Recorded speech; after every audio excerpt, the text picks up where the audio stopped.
A new report by Stuart Bell and Global News has details and statistics showing that over the past several years, Canadian terrorists, that is, terrorists who came from Canada, like that fellow we showed you there, have murdered or wounded more than 300 people. And joining us now via Skype from the West Coast is someone who actually worked at combating terrorists like that. Our friend Lee Humphrey, a Canadian military vet who is now the president of James International Security Consulting. Great to see you again, Lee. Thanks for being with us. Good to see you, Ezra. Well, thank you. Seeing that Farah Mohammed Sheridan there, and I think he was actually killed in combat, but there were plenty like him who went overseas to rape, murder. We'll never know the true extent of the damage done. But Stuart Bell has done some adding up, and he's got a pretty big number, doesn't he? He does indeed, and in fact, he's probably erring on the side of caution if we're being honest about this.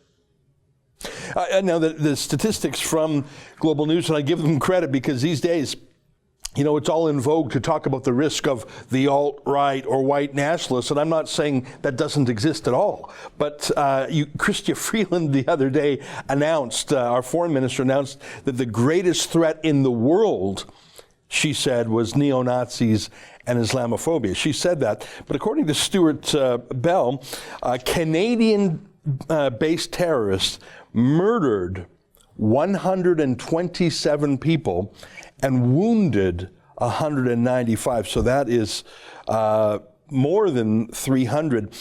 I think that, and that's only since 2012. That's a huge number. That's huge. I don't think most Canadians know that. Yeah, so I find it disappointing, Ezra, that our foreign affairs minister would focus on one specific threat and not understand you can focus your efforts on more than one threat. Well, the alt-right, neo-Nazis, white supremacists are a threat indeed. You have to look at the probability or likelihood of them using violence and then the impact of that. And we have seen cases where they have done such a thing.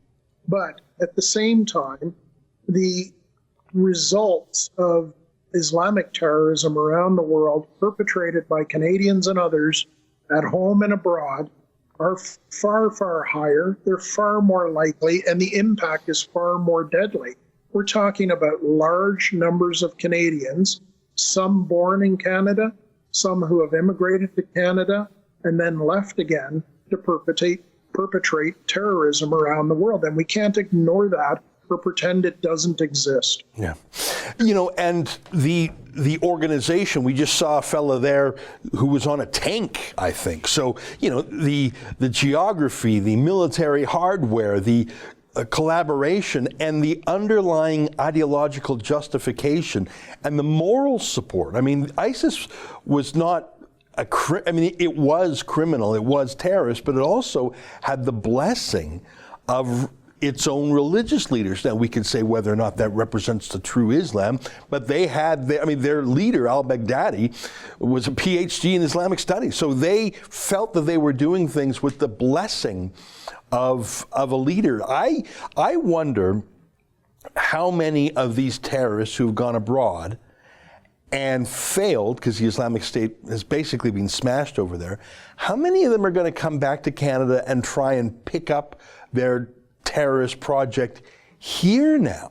What do you think that you were mentioning probabilities and likelihoods.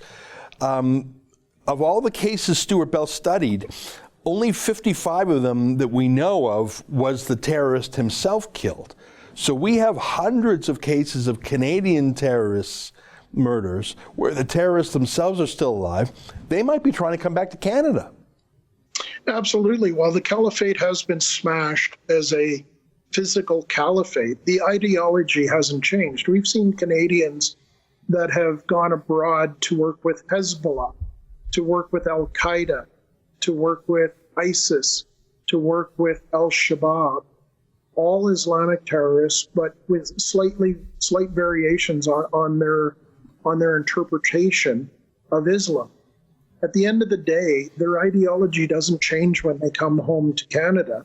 They still believe that using violence to achieve a political and religious aim is okay. And if we don't take action against these folks the minute they set foot in Canada, the minute we can get a hold of them if they're abroad, then they are going to, at some point, attempt to recruit others and to continue the violence to achieve their aim, which is this pure caliphate that will lead to a global